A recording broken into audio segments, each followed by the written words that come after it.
My name is Ben Philcox. I'm a producer and audio professional. I've been working in sound and music for a number of years. I'm Lani Moles and I'm a junior creative at BBC Creative. So that basically means that I design sound bites for radio.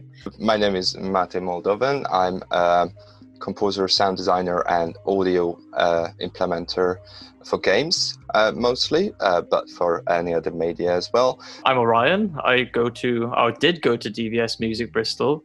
I'd say I'm an audio designer for a mix of multimedia.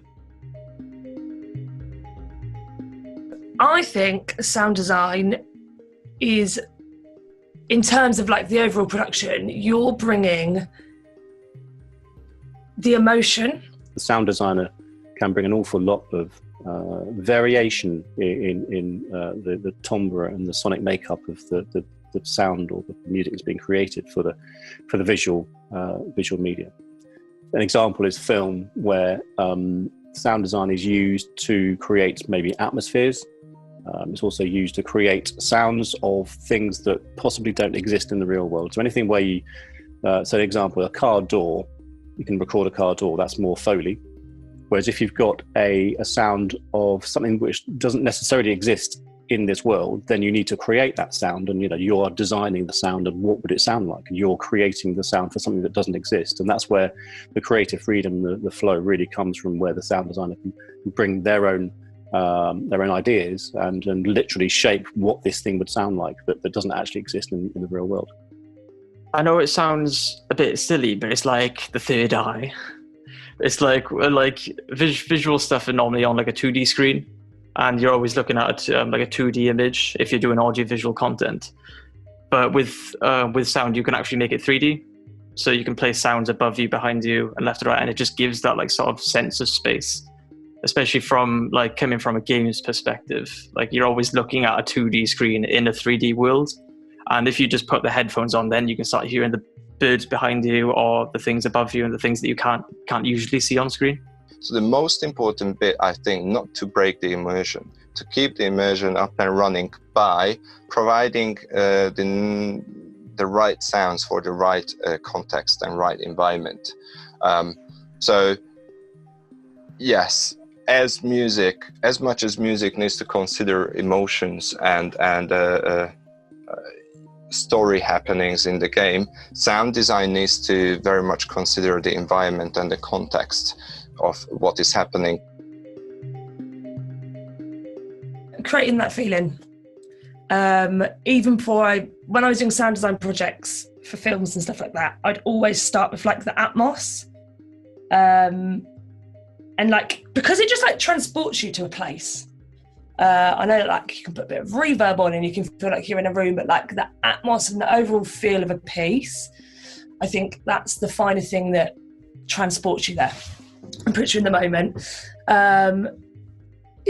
So just making the listener or the audience feel something and feel the right thing, obviously.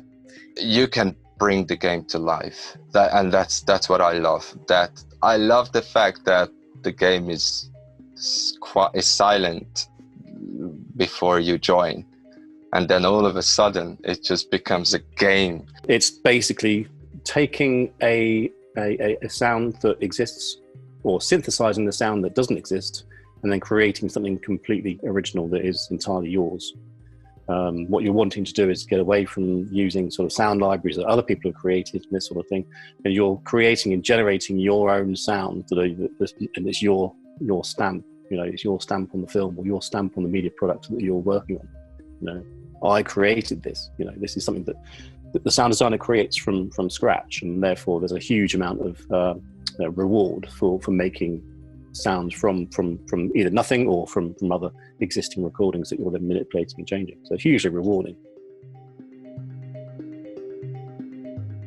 I think sound design is a very funny craft in the fact that, like I was saying earlier about the emotion thing, like you really do have to be invested in your creativity, and like when you're putting music on it and you're getting like really into it, you can you can edit something for hours and look at it and really feel it, and then someone's going to come along and say, well, actually, I was, hearing it a bit like this, and it's just being able, it's like resilience and flexibility to be able to be like, yeah, okay, that's fine. One of the biggest challenges that you'll face as a sound designer on pretty much any project is going to be time constraints. There will always be deadlines that are tighter than what you would like as a sound designer or as a producer.